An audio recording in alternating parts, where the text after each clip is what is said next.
Welcome to the Environment Committee of the Met Council. Today is September 23rd, and I am Gail Cederberg. On the agenda today, we're going to go ahead and acknowledge that we have the Dakota Land, Water, and People Acknowledgement. We'll read that. I invite you all to read it on the agenda, and next time we meet, we'll be reading that out loud. We have the agenda today, and we have a minor modification to the agenda. On the information items, we have three very exciting information items, and we're going to reorder them just a bit. Number 3, the Imagine 2050 Outcomes Measurement Program is going to become number 1. And number 1, the Regional System Capacity Planning is going to become number 3. And number 2 is going to stay number 2. Are there any additions or comments to the agenda? Seeing none, the agenda is approved. Next on the agenda is approval of the Environment Committee meetings. Everybody's had a chance to read those. Does anybody have any edits or changes to the draft minutes? Madam Chair? Yep. I would move the minutes with the minor correction that I referenced the Dakota Land, Water, and People Acknowledgement, but I didn't read it because we do Okay. it once a quarter, if that makes sense for... Yep. Any other comments or changes? Seeing none, I entertain a motion to approve. So moved. Thank you. Second? Second. Thank you. Any further discussion? Seeing none, all those in favor say aye. Aye. Opposed? Seeing none, that passes unanimously. Thank you very much, everybody. Second is the consent business. We don't have any consent business at this time, so we will move along to the non-consent business. Our first non-consent business item is item 2025-212, lift station L32A real estate property acquisition and condemnation. And so we're going to have Tim Wadeen come and speak to us and present to us today. Thank you so much for joining us. Thank you, Madam Chair and council members. For the record, my name is Tim Wadeen. I am Assistant Manager with Interceptor Engineering, and I'm here to present to you. I'm here with my project manager. I'll let her introduce herself. Hi, my name is Jenny Baroda, and I'm a principal engineer in the Interceptor Engineering Group. I'm working with council for almost 13 years now. Thank you. Welcome. So we're here to present to you on business item 2025-212, lift station L32A real estate property acquisition and condemnation. Just a quick reminder on where we're working here. Lift station L32 is up in Brooklyn Park, just west of Highway 212, or 252, excuse me, 212, wow, that'd be funny. It's just west of Highway 252, close to the Mississippi River. The new lift station L32A is going to be constructed on the east side of the Mississippi River in Fridley. You can see that orange dot on the right-hand side of the page there. It's approximately where our new lift station is going to be. The area that we're going to be discussing, though, is on the west side of the Mississippi River in the city of Brooklyn Park. Again, a reminder, the project itself, lift station L32 is nearing its capacity, and that northwest service area that it conducts flows for is experiencing some growth, expecting growth, expanding, and we're really looking at some needing added capacity for that facility.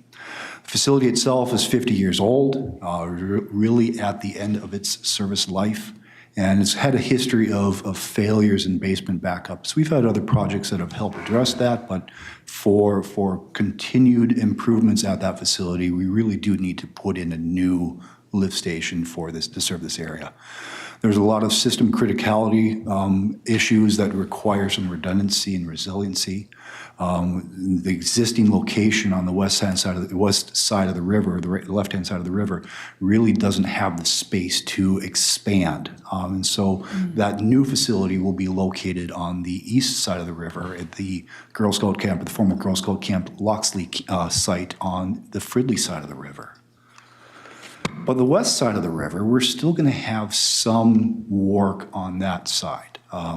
We'll have, this map kind of shows a good example of the area that we'll be working in and what we'll still have in the Brooklyn Park side of the river. We'll be doing some demolition of that existing lift station, and the red area there, we'll be demoing that.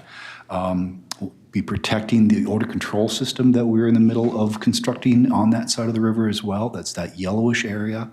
And then there's a number of other improvements that we're going to make on the west side of the river, including construction of a rock box to help remove a lot of the larger materials, keep them from getting into the siphon itself. We'll be putting in a flow meter on that side of the river so that we can measure flow as it crosses the river through the siphon. And then the head house will help introduce flow into that siphon to convey it underneath the Mississippi River. There's a lot of other site improvements that we'll be doing on that side of the river as well. That'll include some infiltration basins for stormwater management. And those kind of get into our need for the area that we need to work in on that side of the river. There's some additional parcels that we're going to need to acquire so that we can work in that location. The work that we're acquiring is that we need a permanent easement on the south side of that property. So currently that is listed as a right-of-way, public right-of-way, but it's being returned to, or will be returned to, the property owners, Metropolitan Council Environmental Services, and the property owner to the south. So we're working through and trying to acquire those parcels, that access to that parcel on the south side there, so that we have room to construct those stormwater improvements. Project, we're estimating that there's probably 1 or 2 parcels that will be impacting as a part of that work. And for that reason, our proposed action is that the Metropolitan Council adopt Resolution 2025-22, authorizing the acquisition and condemnation of real estate property for the new lift station L32A, ES project number 809400. With that, we are available for questions. So do we have any questions? Councilmember Jenkins? Thank you, Chair. My question's pretty rudimentary, but on the easement needs on page 4, it says will require permanent easement acquisition as well as temporary easements. Where's the difference on that map? It's hard to see on this map, Madam Chair and council members. It's on the south side there, and Jenny, correct me if I'm wrong here, but it about lines up with the top of those green text box there. That's about where the property line is. Okay. So there'll be a little bit on the south side there that will be a permanent easement that'll cover the infiltration basin, the stormwater basin that we'll have there to allow us to make sure that we can access and maintain that feature. But there'll also be a little bit more work south of that that will allow us to work in that area and have temporary access to that area. And so, Madam Chair, so is that then, we're asking permission of the property owner down there for use of their property? What's the specifics on the ownership of that property we need the easement on? You know, Madam Chair and council members, yeah, that's precisely what we're doing. We're really working with the property owner to purchase our rights to access that location, have permission from them to work in that location via the permanent easement and the temporary easement to be able to work in that location and make those improvements. Okay. And then one last thing. I always think about this when and I want to focus on the temporary. I look at this and I go, okay, it's a temporary easement, but we still call it an acquisition and condemnation. Can we come up with a better word for temporary easements than condemnation? But that was it. I wanted to see if that was private property or not that we were requesting. And thank you. So I have a question. Could you go to the next slide? Yes, ma'am. So basically we're talking the southern part of that parcel. There's the house to the south, and you're looking at access to that, where those trees are on that south property line. Madam Chair, that's correct. So the question I have is, are you taking some of those trees out? And you know, how are you working with the property owner that if there's any removal on their property of what looks like substantial trees or hedges, that there's going to be replacement of those things. Madam Chair, council members, I promised you I wasn't going to do this, but as I recall, we are getting in and doing some tree removal on that location. Our work will include some turf reestablishment and some vegetation reestablishment. Jenny, do you remember off the top of your head, are we doing tree planting on that side of the facility as well?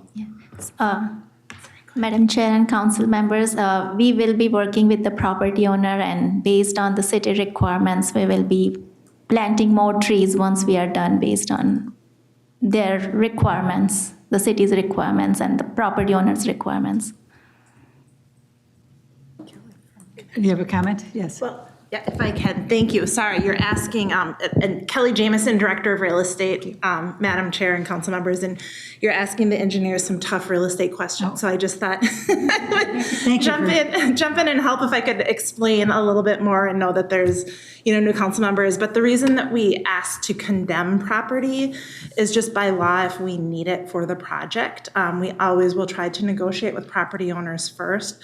But the attorneys need that resolution for condemnation just to make sure that we can get the property if we're not able to do a negotiation. And by law, even a temporary use is a taking of a property right. So we want to make sure that we call it that so that we're following all the rules to be able to get the property for the needs of the project. And then often if trees are needed to be taken as a part of a project, there's something in the package, it's a cost to cure. So it's fixing everything that was taken, not just property, but also things like trees and shrubs to make it right.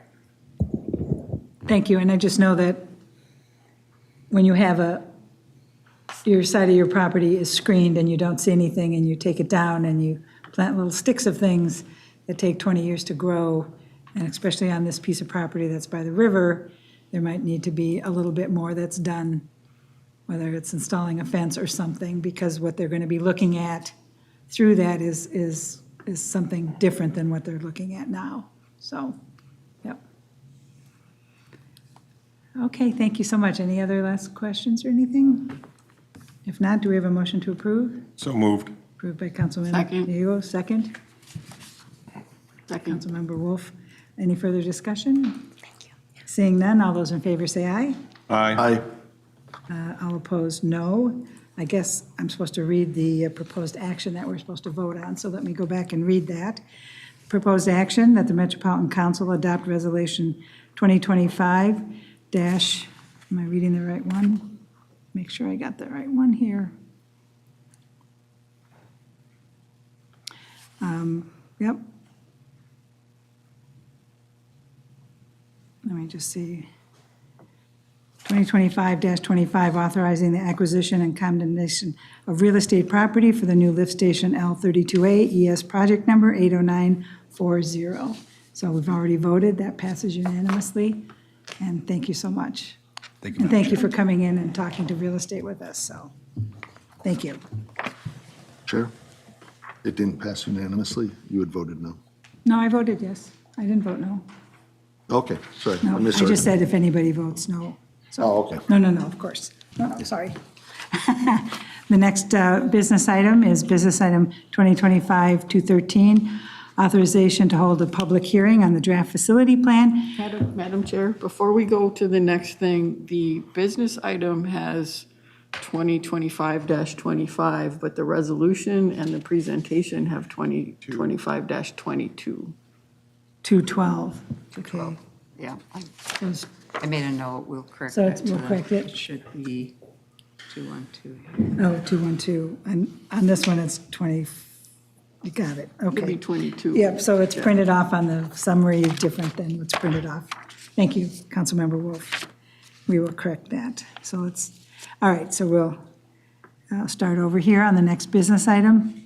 The next non-consent business item is item 2025-213, authorization to hold a public hearing on the draft facility plan for the Interceptor 8253-327 Force Main Improvement Phase 2. And we have Dan Frick here, so welcome. Well, thank you, Madam Chair, council members. My name again is Dan Fick, and I'm a principal engineer in the Interceptor Engineering Group. And I'm here to talk to you today about this business item, 2025-213, which authorizes a public hearing for the draft facility plan for Interceptor 8253-327 improvements. That's project number 802806. As you may already know, public hearings are a requirement for PFA funding and for facility plans. And this project will be constructed using PFA money. So the facility plan is necessary, therefore the public hearing is necessary. So also council policy requires that the Metropolitan Council authorize public hearings no less than 45 days before the hearing, thus the need for today's item. As shown on the map, lift station L21, which is located at the far left, just north of Lake Virginia. L21 is served by 2 force mains, and they are real close together, so they're like underneath this heavy blue line. But the primary of these 2 force mains is a 3-mile long pipe that's shown by that heavy blue line. You'll note that the gray area beneath that blue line indicates an area where we did replace a section of that 2 years ago. The other force main I referred to is a short 700-foot long pipe that's left over from the original L21 construction before it was expanded. And that functions only as an emergency backup.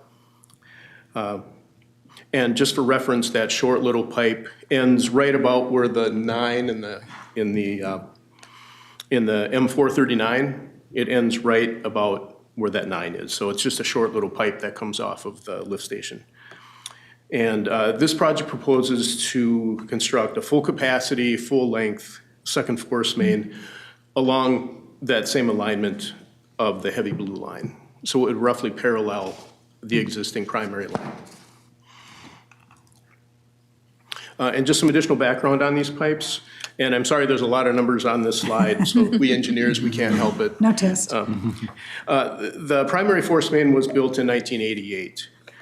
The short backup pipe, as I referred to earlier, was built during the original construction in 1971. So both pipes are getting fairly old. And also, as noted, the downstream portion was replaced in what we call phase 1. So condition assessments indicate that the need for the improvements to the primary pipe are indicated. However, with rehabilitation, they concluded that the service life of that primary pipe can be extended, so it doesn't necessarily need to be removed and replaced. However, a full-length, fully functional second pipe is needed. This allows for inspection and rehabilitation of that original primary pipe and also provides for greater operational flexibility and just general system reliability.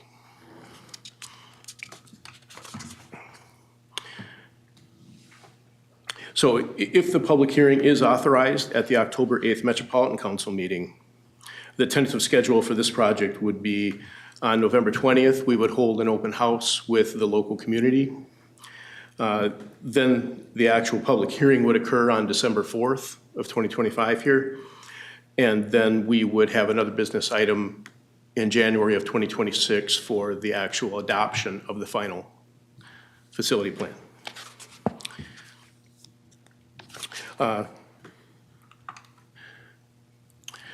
So Madam Chair, the proposed action for this business item 2025-213 is that the Metropolitan Council authorize a public hearing in December 2025 to gather input on the draft facility plan for the Interceptor 8253-327 force main improvements, Phase 2, ES Project 802806.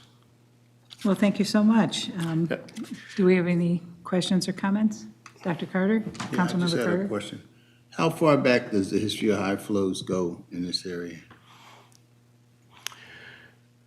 Madam Chair, council members or committee members, the flows have in some way, I can't answer specifically, but base flows have been going down with water conservation, but with the effects of more heavy rainfall events, the peak flows have been getting a little more intense. So at this time, this interceptor improvement is not a capacity issue. It's more of a, we need to be able to take one pipe out of service so we can inspect it and repair it. And because so much flow goes through the pipe, we can't do that using that emergency backup. It doesn't have enough capacity. So, so I hope that answers your question. Councilmember Wolf? Thank you, Madam Chair. Is the public hearing going to be held nearby the project or here? Yes, it will. Nearby the project? Madam Chair and committee members, the exact location for the public hearing has not been set yet. We haven't announced it. We don't do that till 30 days beforehand. So we don't have the exact venue, so I can't tell you exactly where it's going to be yet. Councilmember Wolf? Thank you, Madam Chair. I wasn't asking exactly. Oh, I'm sorry. Was it going to be in the neighborhood of the project or will it be here in St. Paul? No, it will not be in St. Paul. It will be in the neighborhood. Okay. It covers the cities of Chanhassen, Victoria, and Shorewood are the most affected cities. So we will pick a venue as close as we can to that area. Thank you. And it looks like this is in Councilmember Carter's district and Councilmember Barber's. So for the public meeting, could you notify Councilmember Carter and myself, and one of us will be there if we can, so. Yes, we will include all of you on the Perfect. contact list for the public hearing. Good. Any other comments? All right, seeing none, we have the proposed action that the Metropolitan Council authorize a public hearing in December 2025 to gather input on the draft facility plan for the Interceptor 8253-327 Force Main Improvements, Phase 2, ES project number 802806. Is there a motion to approve? Motion. Moved by Councilmember Carter, second. Who did I? Councilmember Morales. Any further discussion? Seeing none, all those in favor say aye. Aye. Aye. Opposed? Seeing none, that motion passes. And thank you so much for coming today. Thank you, Madam Chair. Thank you.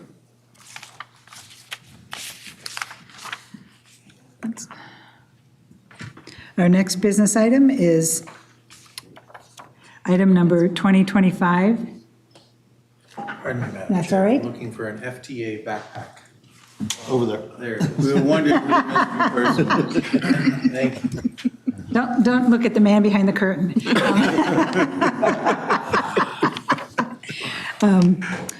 Our next non-consent business item is item 2025-214, Minnesota Technical Assistance Program, MNTAP, with University of Minnesota Interagency Agreement 14, is that a 1 or an L? 141007, Amendment 6. And we have Greg Johnson here to talk to us. Thank you for coming. Yeah, Madam Chair and council members, good evening. We're going to go through the contract amendment 6 for the MNTAP program. And just a little background, the University of Minnesota's Minnesota Technical Assistance Program, which is referred to as MNTAP, team, it includes summer interns and University of Minnesota staff consisting of engineers. And it's collaborated with the Met Council on industrial water efficiency projects since 2012.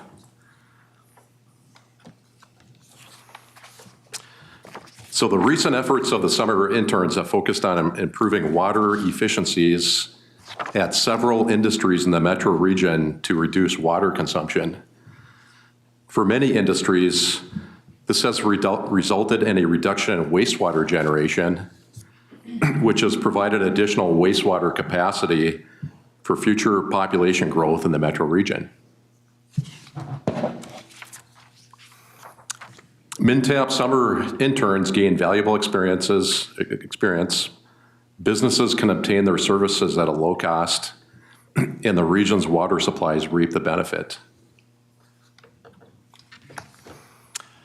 So this past summer, the MNTAP had 10 interns that were working at 6 major industries in the metro region and also for Hennepin County, too. So this table here shows the recommended proposed improvements that they identified at each of these industries. And you can see that if they're fully implemented, there would be a savings of approximately 138 million gallons of water. And there's also energy savings that are, they also study too. And just to kind of explain, in addition to Met Council, we also have MPCA and the industry that are also contributing towards the cost of this program. So just to explain, ours is more focused on water, but as we know, water and energy are frequently related to each other. So there's a cost sharing approach here. And then these recommendations, if they're implemented, they're estimated to save $618,000 in this year. Now, this proposed summer has probably been a little less than compared to previous summers, too, and we're always trying to promote this program to get more industries to participate in it. But this table here shows the average first-year savings since the program was implemented, or since, I'm sorry, let me explain, since Met Council started funding this program back in 2012. And you can see on the first table here, we show the proposed improvements. So those are those are based on the recommendations from the interns. And then, of course, they don't all get implemented. Some of them are just too expensive to implement, and they don't get done for other reasons. But the first year savings since the program has been funded by Met Council, it's been an average savings of about 200 million gallons per year. And then if you look at the total first year cost savings, including energy, it's about 3.5 million.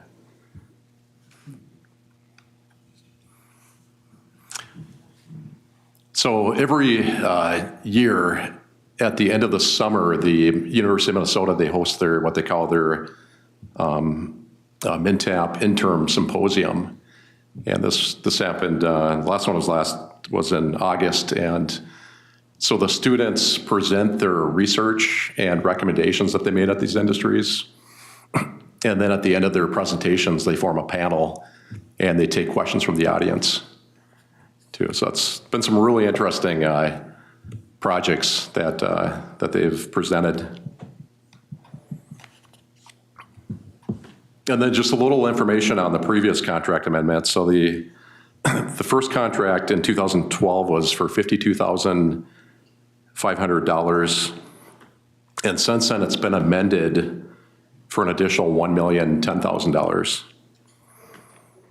And then Met Council's contributions to the MNTAP program, they've been funded by the Clean Water, Land, and Legacy Amendment Funds through the Minnesota legislature. So the proposed contract amendment number 6 is for $225,000. If approved, would help fund 10 additional summer interns to be hired by the University of Minnesota for the next 2 years, in addition to the University of Minnesota staff time. So if you look at that $225,000, it's roughly about half of its intern costs, and about half of it is staff costs. Past interns have been students from the University of Minnesota and other universities across the Midwest, so it's not only University of Minnesota students.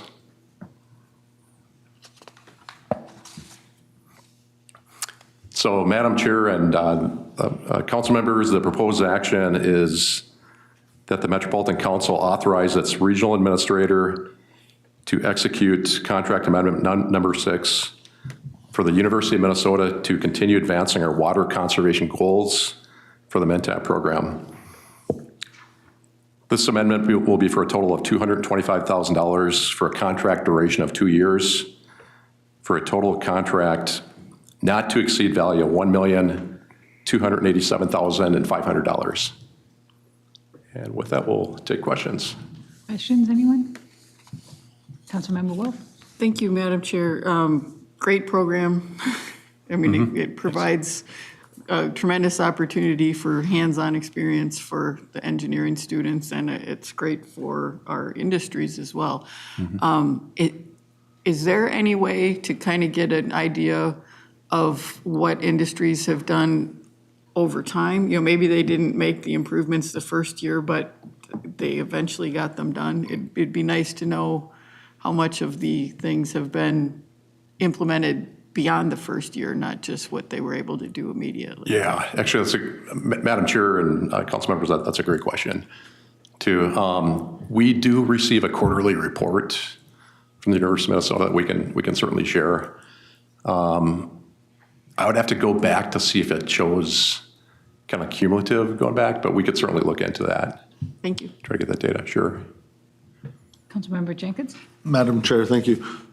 My question is, and I fully support this program too, I learned a ton over one of our last meetings from our interns. So I look forward to their experience with this. In the 12 or 13 years, have any of the interns come to work with us or any of our partners in the region? Well, Madam Chair, council members, I've been here for a little less than 3 years, too, so I would have to probably maybe refer to Sam or somebody, Judy, but yeah, that's a good question. Not since I've been here in the 3 years. Okay. Too, but that's a good question.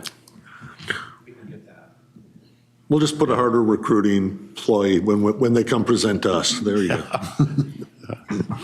So I have a couple of comments and questions. So one, next August, or when we're getting the presentations at the U, can you let us know, see if we could attend and watch the presentations? That would be really good. Absolutely. Yep. And two, sometimes when money is passed through, other people and it's kind of a min tap, do the interns know that money is coming from the Met Council? So, it's kind of like I'm on the Clean Water Fund and people don't understand the money's coming from the Clean Water Fund. So I think it'd be just good to acknowledge the pass-through of money and where it's coming from, and that they maybe learn a little bit more about the Met Council as well, and therefore get our workforce in gear as well. So kind of. Yeah, Madam Chair, council members, they, at the symposium, they do read off the sponsor names too, and even before that, the interns are informed, where this funding is coming from, and that's something we've strongly promoted to the University of Minnesota too, is to try to promote Metropolitan Council and our contributions to this program. So, and I think they've done a pretty good job. They try to put our logo on Perfect. other documents and everything too. So I think we're getting our name out there. Yeah. Good. Any other questions, comments? Seeing none, we have the proposed action that the Metropolitan Council authorize its regional administrator to execute the contract amendment for the contract with the Minnesota Technical Assistance Program, MINTAP, at the University of Minnesota. This amendment will increase the contract value from $1,062,500 by $225,000 for a new total contract not to exceed value of $1,287,500. Amendment 06 also extends the interagency agreement by 2 years, changing the end date from 12/31/2025 to 12/31/2027. The University of Minnesota's proposed funding request is attached and included in this proposed action. Is there a motion to approve? So moved. Second. Okay. Moved by Councilmember Jenkins, seconded by Councilmember Morales. Any further discussion? Seeing none, all those in favor say aye. Aye. Opposed? Thank you, and that Okay. motion passes. Yeah, thank you. Thank you. Okay. Now we are into our new number one. Let me go back there.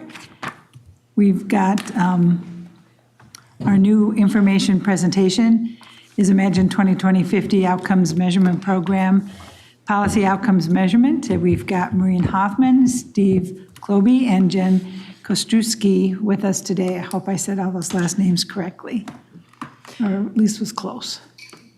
We will give you the opportunity, Madam Chair. So my name is Jen Kostrowski. My name is Maureen Hoffman. And my name is Steve Kloiber. There's actually should be an R at the end of that. Okay, there was no R, so thank you. I will want to take this point to say it was my last name that was said correctly, so I applaud you. Madam Chair and council members, it's a pleasure to come before you again. It's been a bit since we last were here, and so the purpose of this presentation is to just give a little bit of a recap. It's been since February since we've been on the agenda for policy items, and so a little bit about that, a little bit about local policy alignment, a little bit about regional policy implementation and how we're going to move that forward within environmental services. And then the bulk of the presentation, I'm actually going to pass this off to Maureen and Steve, who have been our staff members who have been helping represent our division in the measurement outcomes program. And then lastly, we'll wrap up with next steps and a good, hopefully rousing discussion with you all about this material. So we are here to talk about the water policy plan. I'm not going to speak really more on the slide. We have spent a lot of time talking about it in the past. You helped shape it with your input, and I want to thank you for that. And now we are here to talk about the timeline. I also showed this slide many times over our conversations in the policy development. And as you can see there in that very end, there's a purple section that says adaptation or adoption and implementation. And so that's where we are in the timeline. We have finally reached the end. And now there's sort of a so what moment, like what are we going to do now that we have it adopted and we are going to be implementing? This is mainly for Councilmember Jenkins. You weren't there, but on February 12th, this is my memory of what happened. So, you know, Chair Zelli adopted, moved forward and adopted with all of our council members the Imagine 2050 policy document, including the water policy plan. So what have we been up to since then? I know that you had an extensive presentation at the Committee of the Whole about all of these different aspects from our friends in community development, so I'm not going to go into much detail at all, knowing that you've already walked that path with them. But I do want to say today is one of those milestone moments. The majority of the system statements, I think, did go out today. So we helped participate in that, and so the water planning staff helped develop 188 unique content for each of our LGUs within the region to help them understand where our regional wastewater system is within their jurisdiction, what surface bodies of water are on our regional priority waters lists and how they can think about those different things, and then also considerations to think about for water supply planning. Coming soon, if not today, will also be the official launch of the local planning handbook. I know Emma has a presentation tomorrow at the Minnesota APA to show it statewide. This is a very well-respected resource within the planning group, and it won awards this last time through. Hopefully that win awards again. We have been, again, offering content from the water perspective. More is to come. We have been working with our partners at the DNR and other state agencies as to get the right links to provide content so that our locals can incorporate some of our agency partners' information into their policy plans. Specifically, I want to give a appreciation out into the universe for our friends at the DNR. I know they have been spending a lot of time working with us on updating that local water supply plan, the template that they want, that we are hoping can increase the ease of supply planning within the metro, and then also providing a lot of really great resources. So we have been actively working with our different partners for the different components of the water planning, and we hope it can all come to existence for ease of use in the local planning handbook. And then lastly, this is going to be a teaser for next year. There will be events, whether it's a water workshop or different webinars that we hopefully can help our local water planners make the best plans so that we as a region can achieve those the outcome of sustainable waters for our region. So we hopefully will get that local policy and planning alignment with regional policy and really be able to move together collectively to achieve our goals. But we are not just leaning into the planning process, we also want to get out there and build relationships. We had a very successful first run at doing sub-regional engagements for the creation of the water supply plan, and we're bringing the sub-regions back. We are going to be broadening the conversation, so we will still be connecting with our local suppliers and achieving some of those shared goals and visions of that. But we also know that over the course of talking with water suppliers and thinking about developing the supply plan, the conversation inevitably became of some of those one water topics that we knew it would have been good to have a little bit more representation from either the wastewater or the watershed or climate planning side of things. And so we're creating this space and holding this space so that hopefully we can bring those folks together to really tackle some of those cross-sector issues and challenges. And so we will be bringing them back. The first meeting is going to be in the central subregion, and that is already scheduled for October 7th. The rest of them, we are working with our local partners to get dates and times and locations that will work out. And I think Madam Chair is going to ask, so I will beat her to the question. When they are scheduled, we will make sure to let you guys all know so that hopefully you can attend as well. And with that, I'm going to pass this to Maureen to talk about the Measurement Outcomes Program. Thank you. So Steve and I will be talking about the Measurement Outcomes Programs. So the Measurement Outcome Program aligns with Imagine 2050's value of accountability. It's for the Regional Development Guide and subsequent policy plans. CD Research are the ones kind of leading the charge on this, but obviously they can't make measurements for all of the policy plans. So Steve and I are the points of contact for environmental services and for our water policy plan. The benefits of measurements overall is that it helps to create opportunities for us to have dialogues about our trends, changes, and progress, which helps to build transparency within all of that.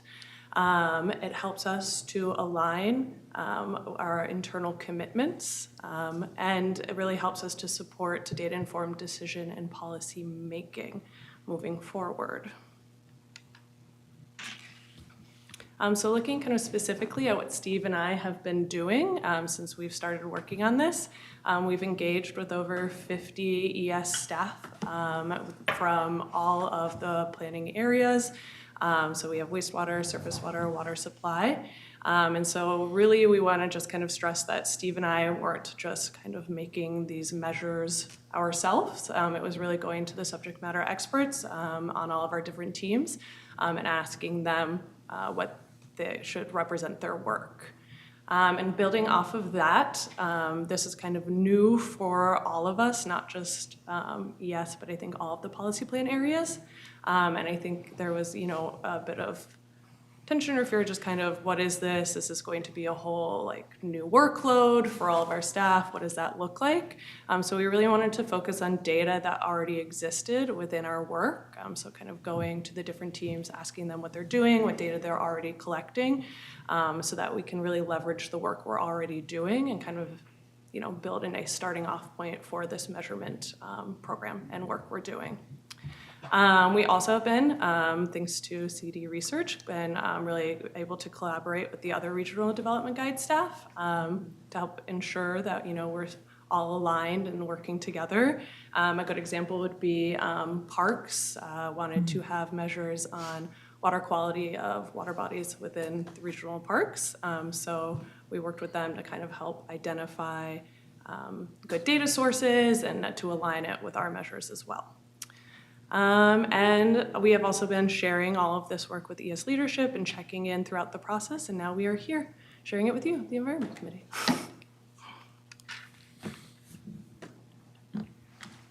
So there should be, I think, in your packets, a list of all the potential metrics that we have come up with. I just want to point out that, so these metrics fall into three very broad categories that can be looked at in terms of regional indicators, which are very broad, meant to say how is the region doing as a whole.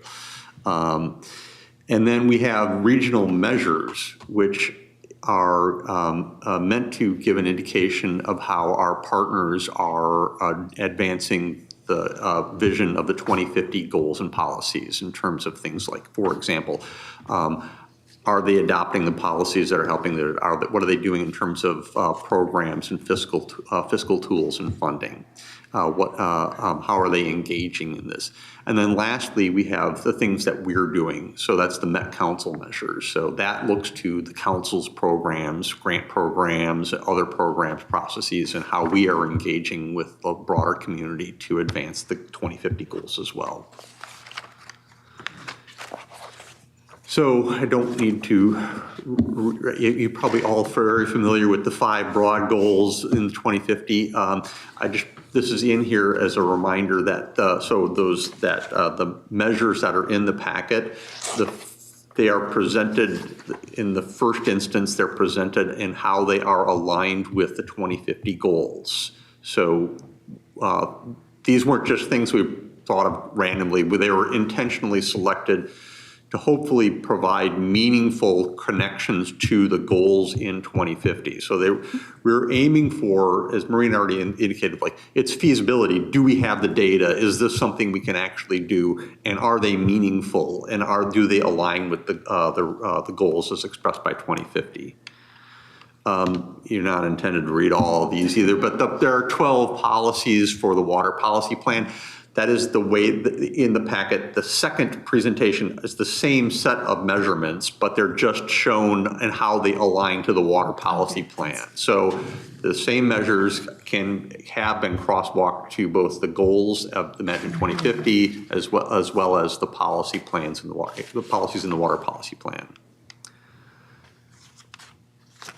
Okay. Oh, there we go. I was afraid that if I pushed it one more time, it was going to like scroll all the way to the end. That's where the smoke just comes out. So I guess this is the point where we're going to start closing up our presentation and hopefully hear from you all. But there are a few things that we do hope just to keep in mind as a reminder. Again, it was not just the 3 of us that came up with these things. This was through a concerted conversation. I don't know how many times you all met with different groups. There's a lot of different meetings to have that fruitful discussion. It was informed by evidence-based practices, so we know that this is a really good way to be tracking progress when we are looking programmatically across the work we're doing as the council. There is a commitment to making sure that we are going to continue tracking it. So part of the amendment that you will be moving forward is a commitment to this program overall. So the metrics might come and go based on data availability, or maybe like a new data source can come up and we can say, oh, that's actually something that we should be tracking. But the commitment is to continue tracking progress over the 10-year period of time. And then, sorry, now I'm reading the bullet that I just spoke about. One of those other areas that we know we need to develop an understanding and a shared vision for is thinking about some of those equity frameworks. Like, how are we going to measure that? So we do know we still have some work ahead of us of figuring out what are the proper measures to start seeing outcomes from some of those areas. And then lastly, and this is my really hopeful and my expectation of this program, is that when we do come back to you and when we have our first annual check-in, and it will be the first baseline, so it will be hard for us to just show you one number and say, aha, we have done it. Which, I mean, actually to make those numbers will be a big win, so I will say, aha, we have done it. But it's that question of like, what additional questions does this pull into your mind? How can we grow this program? And so there is a commitment, I will say, from us within water planning to make sure we are right-sizing and right-scaling these measures so that we are measuring things that do make sense for our division, for our agency, and for our region. So with that, I'm going to turn the tables to you. I know this is probably a not normal presentation where we're not just going to have the materials on the slide for you to reflect on. We are going to lean heavily on the handouts that we included in the packet in the hopes that you have identified areas in which you think there might be some more information needed on these proposed measures. I know some of these descriptions are pretty brief, and we will have to provide maybe a larger narrative to fully explain what they are. I don't know. You might have some thoughts about that. I might be throwing you a softball. I also know that maybe we might have missed some key areas that you think that we should have identified. So with that, Madam Chair, do you have any questions? Council members? Councilmember Wolf first. Thank you, Madam Chair. It's a long list, so I can't tell you if you missed something because after a while you just start to go blah, blah, blah, blah, blah. Part of our strategy. The list. I tried, I really did, but I have not seen things that you missed, but because it's a long list, it's hard to tell. The one thing that did stand out on me is that there are several of them that are dollars spent on whatever. And I've said before, that's a really lazy metric because feeding our future, if you go by dollars spent, was a fantastic success. But if you go by children fed, not so much. So anywhere that you have dollars spent, if you could look at what did that buy, like gallons of water that don't go into the system when they shouldn't, or gallon savings from energy or from water efficiency grants, that sort of thing is a better measure than dollars. And I agree the equity thing gets complicated really, really fast, especially because some of the things in the water world are paid for at the city level rather than at the individual level. And you don't want to just reward communities that concentrated poverty. You want to look at, can the whole community afford something or not? When you're figuring that out. The percentage of dollars spent on equity, I'm not real comfortable with that because, then what is the goal, 100%? And then that's not looking at the outcome, that's just looking at who did you favor on giving the money to, if that makes sense. Yeah. Madam Chair, Councilmember Wolf, thank you very much for those comments. We will work on addressing them. Councilmember Carter? Yeah, of course, I'm always going to have concerns about equity because if you look at the history of environmental impacts to groups, and I'm sure we all have concerns, but I'm going to say, I'm going to give you a high five on leveraging because the fact that you leverage existing data so that was already well-founded, so I really like this. Madam Chair, Councilmember Carter, thank you very much. Any comments, Councilmember Jenkins?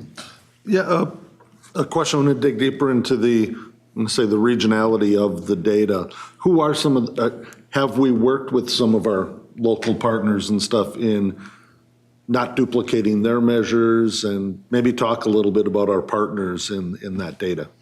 Yeah, Madam Chair and Councilmember Jenkins, I think from a measurement perspective, and I also welcome my colleagues to please jump in with their thoughts at all. I don't have to be the only person responding. I think that our efforts so far with our partners have been making sure that we're not duplicating our work efforts. And so we have put a lot of energy, especially from our monitoring side, to make sure that we're talking with our watershed partners, to make sure we're talking with our state colleagues, that we're not monitoring the same water bodies, because there's only a finite amount of money, and we want to make sure that we are leveraging that money to get the most understanding that we have. So we have put a lot of effort into making sure that the work itself is not duplicated. From the program evaluation and an evaluation setting, I think this is something that, again, is somewhat new for our staff to be thinking about things in this way. I would say that also might be true for some of our other colleagues. Not all of them.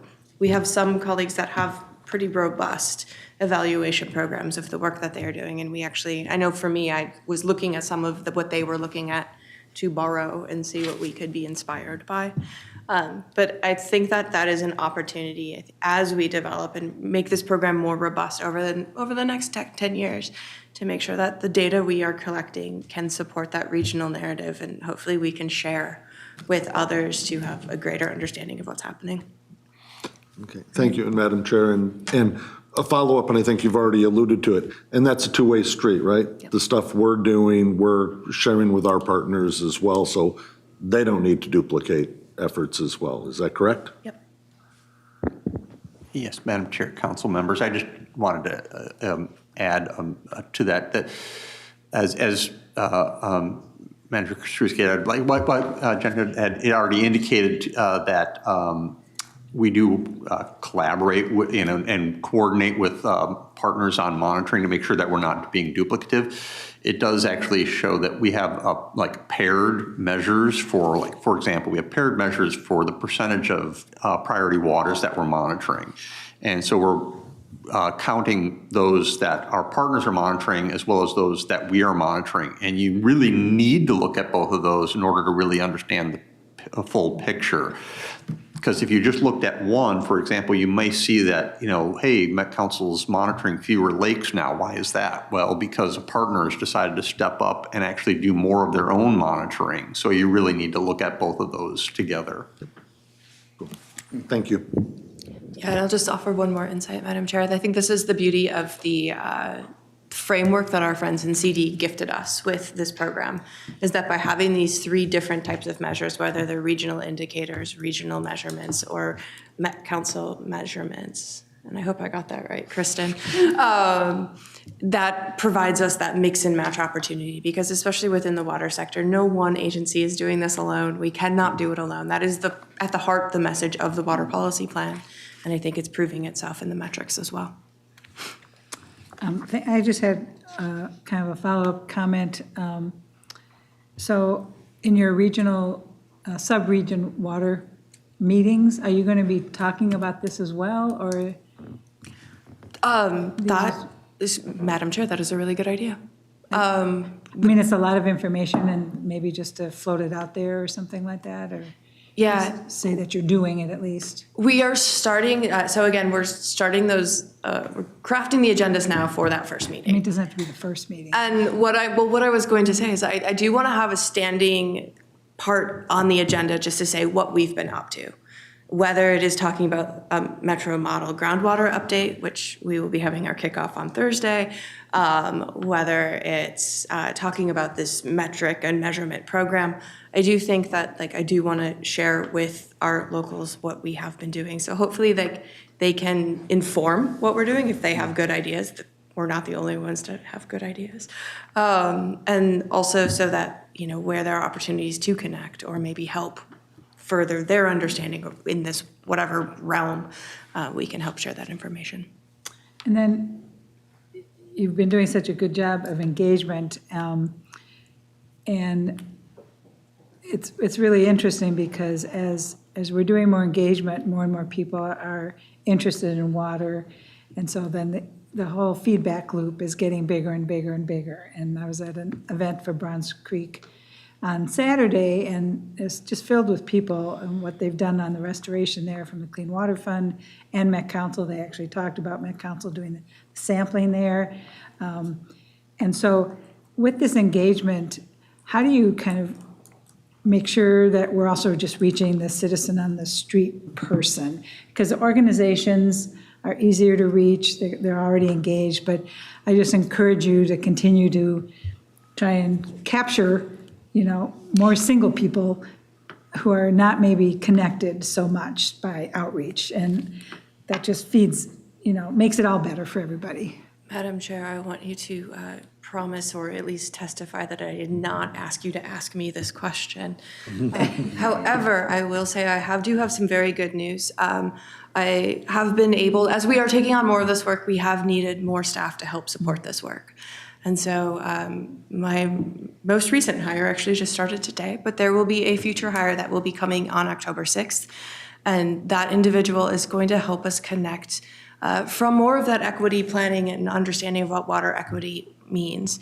And to me, a lot of what water equity means is a lot of personal relationship with an individual and water and how they value it and how we can connect with that individual. And so to the question you are asking of, it's been really good that ES has been able to connect with our customer communities or our watershed organizations that we partner with.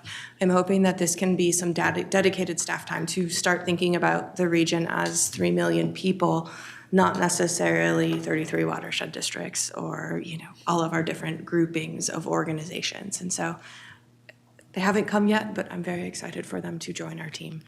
Well, I know that council members are, talking to our communities with the system statements and all of those things. So having some talking points that we can talk about the sub-regional plans and the water plans too, just a couple bullet points. I know I'm going out to my communities, whether it's, you know, I get a call from somebody locally or the city council or whatever, you know, just that we can incorporate the discussion points for water also into the plans as well. So I think that, you know, one meeting, one, you know, voice, you know, but we can talk about everything together would be helpful as well. So we could talk about maybe getting a couple points that you would like us to share when we're talking to people or communities or partners, that we kind of are having the same message, and key contact points if they want to learn more would be helpful. It would be helpful for me.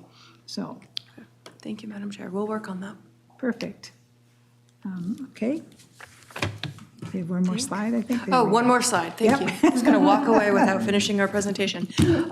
This is just to give you the more hyper-local timeline. I know you have seen it, but I just want to put it up there one more time just to remind you all. So we actually are at that second bubble on September 23rd at the Environment Committee to talk about the water measures.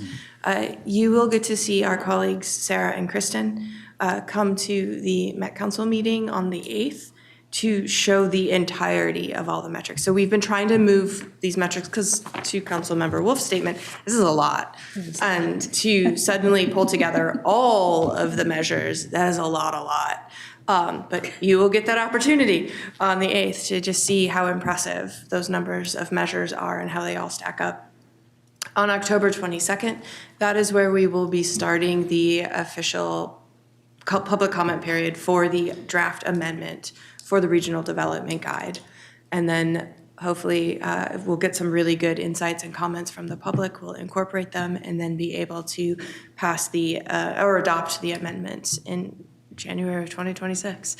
So we are already amending the plan 1 year later. Again.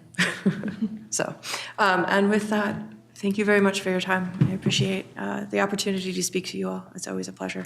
Well, thank you, everybody, for coming. And, you know, I really appreciate just the evolution of all the departments, you know, at the council and all the staff. And there's just seems to be so much more cross-communication amongst the departments and the divisions and sharing of information and kind of bringing this all together. And it's hard to think about February, what was going to happen. And I look to where we are now and what you've done and what CDC has done. And I mean, so much work has been accomplished toward the implementation part of this and to reaching out to the communities. It's just, I'm just really, really impressed, because back in February, you're looking at everything going, where are we going to be? So it's nice to see where the water policy plan is, where the Parks and Rec plan, where all the plans are, and just the effort of the staff to bring all this together. So it's just really been just so much work, but just excellent work. So thank you to all the staff across ES, but across the whole Met Council. It's been good. So thank you. Thank you, Madam Chair. And with that, we will move on to information item number 2, which is the Interceptor System Condition Assessment Program. And Adam Gordon is here to present. Thank you for coming. Good evening, Madam Chair and committee members. For the record, my name's Adam Gordon. I'm the Interceptor Engineering Manager.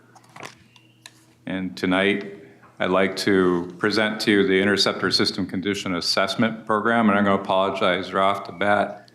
I used program loosely throughout all of this. I hope I don't confuse too much which program. We have named programs. I start off by calling this the Interceptor System Condition Assessment Program, but it's basically our efforts at condition assessment across the entire interceptor system. With this, I'm going to give you a snapshot. I'm not going to talk about all the programs that we have started or efforts that we started within the interceptor system, but I did want to touch on 3 important programs: the meter program, which we'll talk about, the odor control program, our lift station program, and our pipeline assessment programs. And to start off with, I did want to go over the system, and you've probably seen this slide before. And when I look at this slide, it is pretty adept at showing how large of a system we have, and we service quite a few people, and we convey a lot of flow. And the key pieces of information, since I'm an engineer, I like numbers. I like to look at the 634 miles of interceptor conveyance pipe. And I think, well, that's a big number. What is all that? And I have to look a little bit further, and there's 157 miles of pressure pipe. And that pressure pipe includes siphons, force mains, and river crossings. In fact, for one of our condition assessment programs, we call it the siphon, force main, and river crossing program. I say, oh, just use pressure pipe. That's a lot simpler. The system also includes an additional 22 miles of pipe from our water resource recovery facilities for effluent discharge. So the total pipe in the system is not reflected on this slide, but it's 656 miles of piping that we assess. We also assess 231 meters that are used to measure community flow for billing or use them for planning purposes. In addition, we have 60 lift stations that we use as part of the conveyance system for moving flow. So the system is large, it's complex, and I'm sure a lot of people scratch their heads and say, well, how do you determine what's needed in the capital improvement program or for maintenance? How are you getting your data?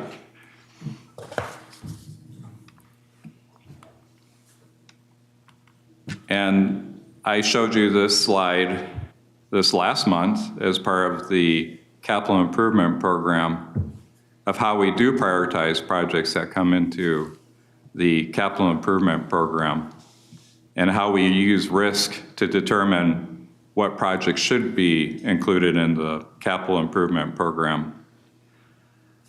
And as I discussed before, it's really the product of both the consequences and the likelihoods. But a big part of what goes into that is the condition assessments, which determine the likelihood ratings. And if it wasn't for all the condition assessment work we do, we wouldn't even have a capital improvement program. So it's very integral, and it's integral into prioritizing projects and really making sure that we're picking off the conditions that are the worst, so we can really try to minimize those failures. But unfortunately, we have a system with assets that are aging, and we have a lot more rehabilitation projects identified in the capital program than we have ever had before.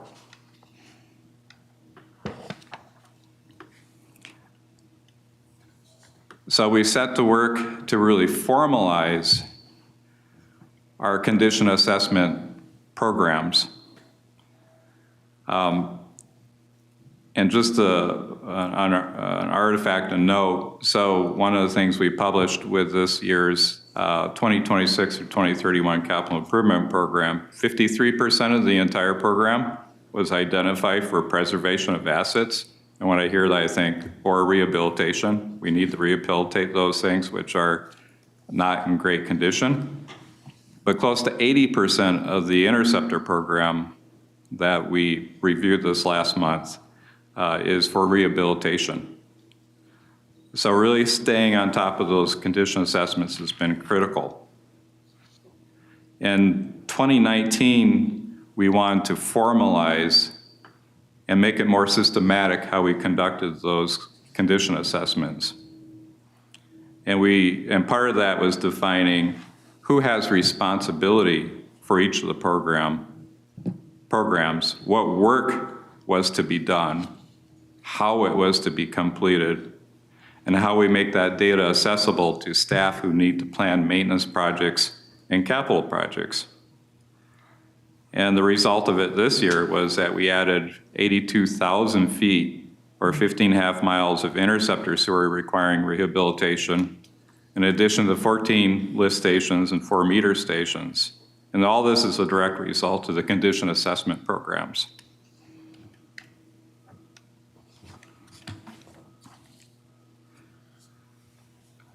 So why do condition assessments matter? I mean, we could go through and say, it wouldn't be just simpler just to rehabilitate all the old pipe first? And I have a good example here. The condition of an asset isn't necessarily tied to age.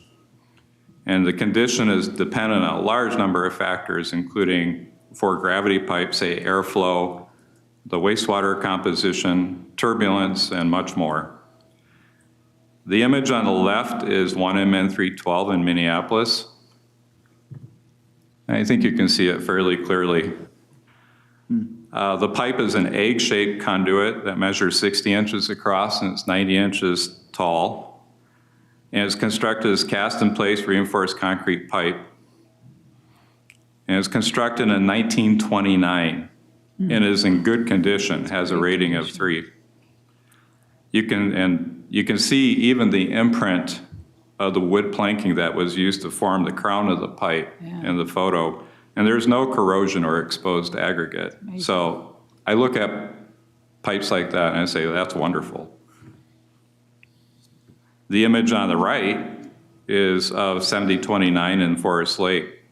And the pipe was constructed 40 years later in 1971 of 36-inch diameter reinforced concrete.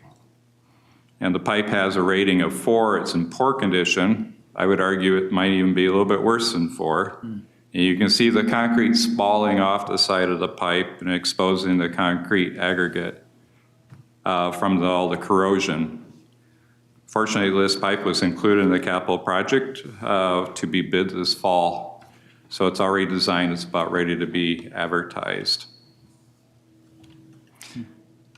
So I'm going to go through and talk about the different programs we have.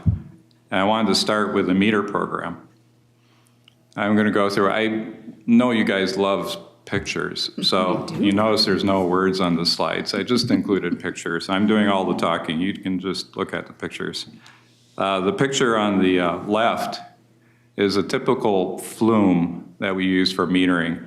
And it's the geometry of that shape and the pipe, the flow that comes into the top of the flume and exits the bottom. And in the middle, you can take a level measurement that correlates to a flow value. And on the right, you can see we have a dye testing going on. And yes, it's nighttime. They have a lot of lights out. They're catching the low flow. And inside that truck is a complete lab, and it's pretty cool. They insert dye ahead of the flume or meter at a certain concentration, and they extract it at the lower end of the flume or at the next junction structure. And by measuring the concentrations, they can correlate that to the flow that's actually going through the flume. So it's one of our few ways we actually have of checking a meter to make sure it's reading accurately. Got a lot of charts tonight. So since the inception of the program, we began dye testing, and that work has to be contracted out. The previous picture, those were contracted staff, and all the lab equipment and everything else, we mobilize every summer, and we manage to get anywhere between 10 to 15 flumes tested. And we've been going through and testing those things that we had suspicions about first.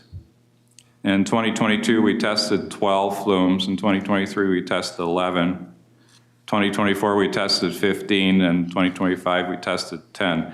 The nice thing about doing a dye test is that once you do it, you're kind of complete. You don't have to come back to it unless you change the meter or unless the flow conditions change quite a bit. There's a second test that we do, or assessment that we do, and it's called the Level 2 test, where once every 5 years, we try to get through all of our meters. And I have to thumb back to previously what we had for a meter count there, but I think it was 230 some meters. And And in that assessment, we look at the structure, we do a structural review, and we check the meter through the flow, make sure there's no aberrations or anomalies that are going on, and we photo document. And we're trying to move through that program, and so far we have success in 2021. Since 2021, 120 meters have been inspected. 29 are planned for inspection this coming year. And so that will meet our goal of assessing all the meters every 5 years. I'm going to move on to the odor control program. This program proved to be unique, and that's sort of why I included it here. And that we don't have a written program like we do our other programs that establish responsibilities and timelines. It's a lot more fluid, and that's because the approach needs to fit the work. And what's especially true with the odor control program is that internal and external communications are essential. We have a call-in number for odor complaints. We regularly talk with city staff and others about odors that we have within the region, as well as we make our own assessments of odor problem areas. And we have formed an odor management team. Rather than so much a written plan, it's an odor management team that has quite a few people that are involved with it: staff and operations, maintenance, engineering, and most importantly, air quality. The typical activities from the odor management team is to review the complaints and noted problems on a regular basis, problem areas. And the odor management team develops work plans for site assessments, operational changes, and determines the need for improvements. And one of the other things that we've been doing, while our air quality staff, they're usually very busy collecting and analyzing air samples from odor control equipment at different lift station sites and many other locations. I believe there's well over 100 different locations that we monitor fairly closely. They also are providing feedback to operations on odor control media life to make sure that we're changing that out before it expires, and recommending improvements on a regular basis. The odor management team has also been reviewing ways to improve level of service by establishing goals for management of odors at interceptor sites. And this involves a fairly detailed survey of the topography and the environment and putting that into an air model to assess the dispersion of air from our facilities. And that information is used to set target levels for air treatment, equipment, and plan new odor control strategies. Since the inception of the program, 8 sites have been selected in the last 7 years with completed detailed surveys and analysis. And in 2025, one of our big changes is that we're doing those analyses in-house by our air quality staff. So we're happy to kick that off.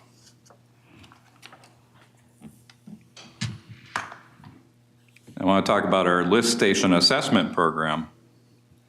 This is a fairly involved program. It has a lot of coordination because it involves a multidisciplinary group to look at the civil, structural, instrumentation, controls, electrical, mechanical, pumps, and station capacity, each of our lift station sites.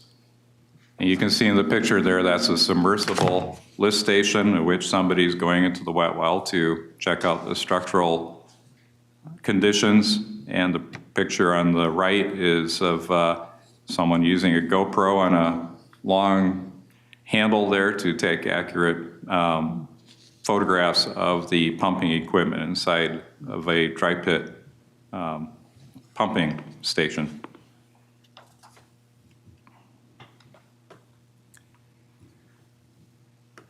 So our progress in this area is we've had 48 out of 60 lift stations assessed in the last 10 years.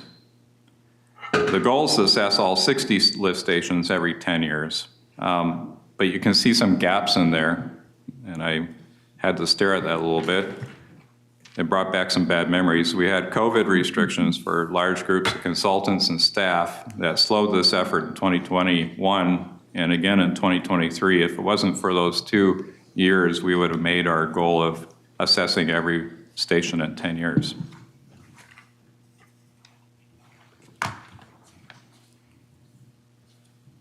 The next group of programs I'd like to talk about, I've generalized underneath the pipeline assessment program header.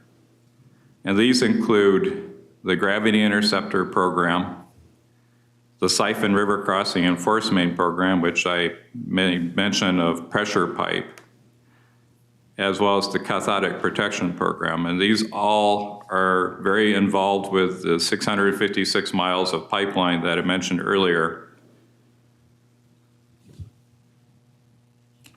And all are assessed through these programs, all 656 miles of pipeline.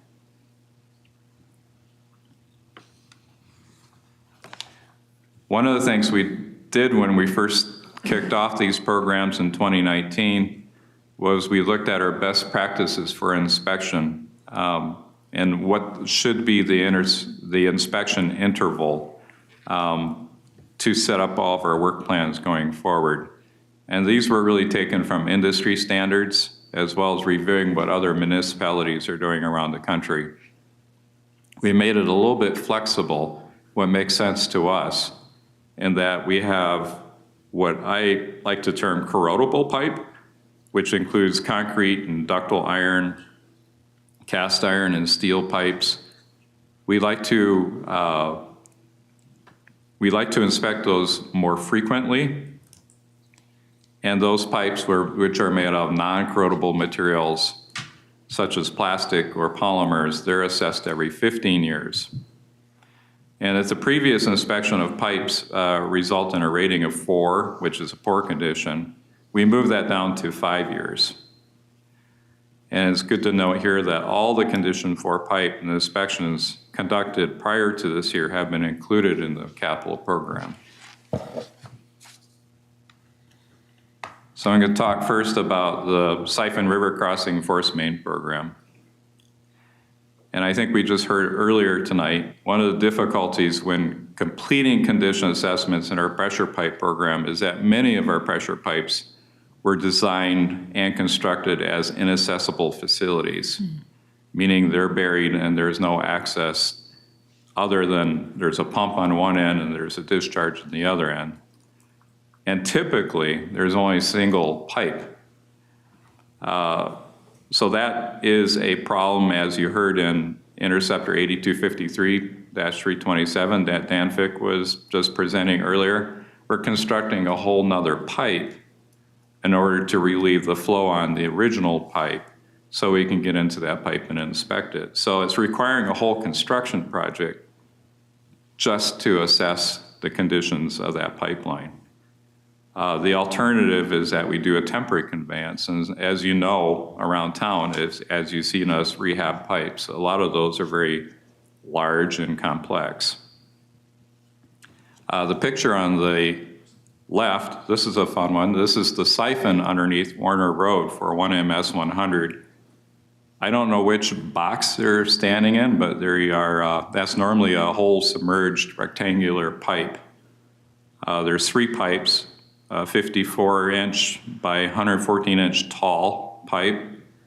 The other one's 40 inches wide and the other one's 72 inches wide. So I'm guessing they're standing either in the 72-inch wide one or the 54-inch wide one. Fortunately, with that siphon, you have 3 different barrels or 3 different paths of flow, so they were able to bring each one down and inspect it this past year, and even run tours of staff through, which they enjoyed quite a bit to walk through a pipe.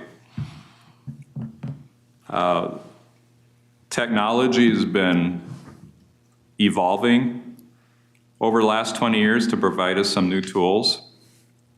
And we have some free-floating devices that were developed for the oil and gas industry that are now being used for water and wastewater systems. The picture in the middle is of, and this is an interesting name, an Ingu Piper sensor. And it's a ball And basically, we take the flange off the top of a valve, and we can drop it in, put the flange back, and turn on the pump. And with timing and the information the device is recording as it moves along the pipeline, it brings us back a lot of detailed information, such as how much metal, loss of metal is in the pipe with every section of pipe, all the way down to you can see the joints and how much corrosion has been occurring. We tested this ball this year on our one MH401, which is the Mendota Heights line that we had the emergency on. We ran the INGU Piper ball through one of the other barrels to see how well it would work. And it worked out really well. So we're encouraged. And we're currently in design for a contract to use this on 10 different pipelines for almost 21 miles of pipeline assessment in this coming year. And the picture on the right is of a cathodic protection station.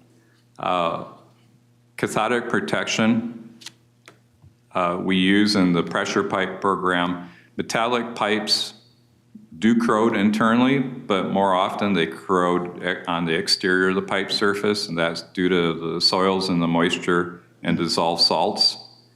And cathodic protection systems can be really used to counteract the pipe corrosion and significantly increase the life of the pipeline. And I would say about half of our metallic pipes that have gone in the ground were designed with cathodic protection systems. We're going through and assessing and testing all of those locations to make sure they're still viable. The way they work is that there's something called a sacrificial anode that's placed next to the pipeline and bonded electrically to the pipeline. So the sacrificial anode will corrode first before the pipeline does. And the program is also reviewing all the remainder of the pipelines just to make sure that cathodic protection shouldn't be added. So part of the progress with our pressure pipe assessment programs, of that 157 miles of pressure conveyance pipe and 22 miles of water resource recovery facility effluent pipe, 60 miles have been inspected in the last 15 years. And most of these pipelines are constructed of corrodable materials, and they should be inspected every 10 years. So this is far behind our goal. But our expectation is that with the new technology, such as the new Piper sensor and the addition of redundant force mains in the capital program, this will really help the progress in the inspection rate. And I'd like to move on to the gravity interceptor program. And I would like to say that this is mostly inspected in-house. And you can see our two staff members here. I had them pose for a picture. They're lowering a camera, closed circuit TV camera, on a crawler into a manhole to inspect a pipe. The only thing that we don't inspect in-house is the deep tunnels, which we contract out. Part of that's just the equipment. It has to be much more different to inspect those tunnels. And we have programmed, those are in the capital program and programmed to begin in 2028. And we're currently conducting the planning and design for that work.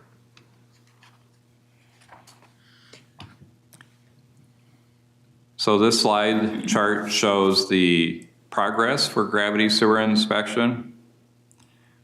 We've inspected 561 miles of pipe in the last 15 years, with a substantial increase in the last 5 years with the inception of the Gravity Interceptor Condition Assessment Program.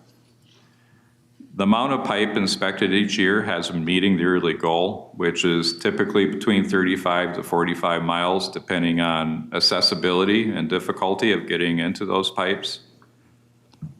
And in addition, it includes some of the warranty inspections on new line pipe or new pipe and newly lined pipe. So you can even see that this last 2025, It is 2025, and we've inspected over 70 miles of pipe. So that's rather phenomenal for our in-house staff.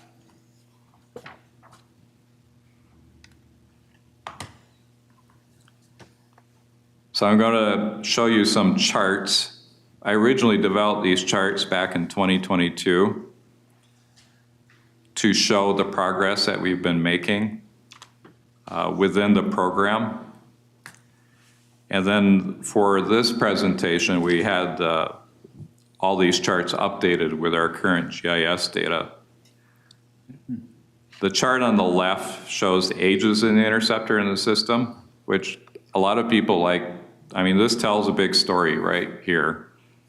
You can see that over half the system was constructed between 1920 and 1980, with the light blue and kind of the southeast corner there that's all between 1961 and 1980. So you can see the rapid expansion of the system during that time period.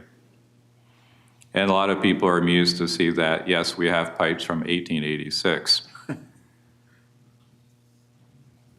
Of the pipe materials that are out there, which is good to note, we see that we have 379 miles of corrodable pipe, and the red shows the corrosion resistant, or I call it non-corrodable pipe. Corrosion resistant is good. And this takes into consideration all those pipes I've just been talking about with the pressure pipe program and the difficulty of getting into those pipes.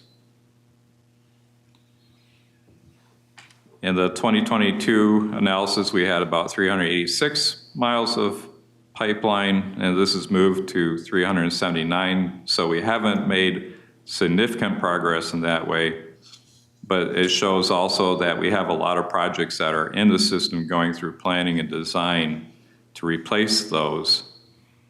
And so I anticipate that, after the planning design process, which has been taking 3 years or more to obtain land approvals and approvals to get a construction project going, but when they come through, then we should see that chart move.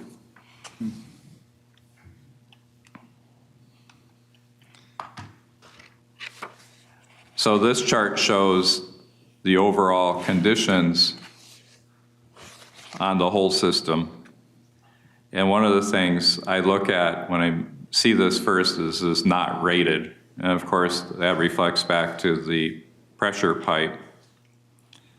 And as we try to get into that, we make more of that accessible by having dual force main barrels installed or using new technologies to get into those pipes. That should go down quite a bit. The composition of the rated pipe is very similar to 2022. But as I said, we expect to see a drop in that as all the condition 4 and 5 pipe is in the capital program under planning and design. And then the last chart that we created in 2022 shows the progress of replacing or lining pipe. And we've been on the correct trend all along. And it shows the last 25 years of pipeline rehabilitation. I always find it interesting, though, that before 2000, which is about when I started working at council, there have been very little replacement or rehabilitation of pipe. So it's kind of a new thing, if I think of myself as a newbie still. And the trend has been increasing with just over 180 miles of pipeline that has been lined or replaced.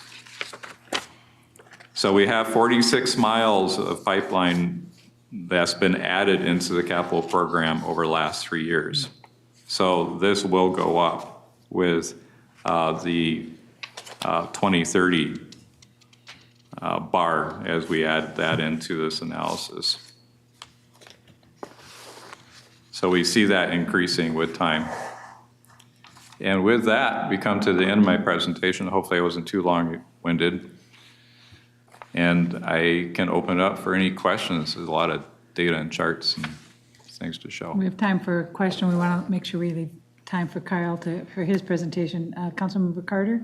This is a quick one. I was just looking at slide number, I think it's slide number 18, and It seems like it's a pretty big jump in gravity sewer inspection progress from 2024 to 2025. I was just wondering, in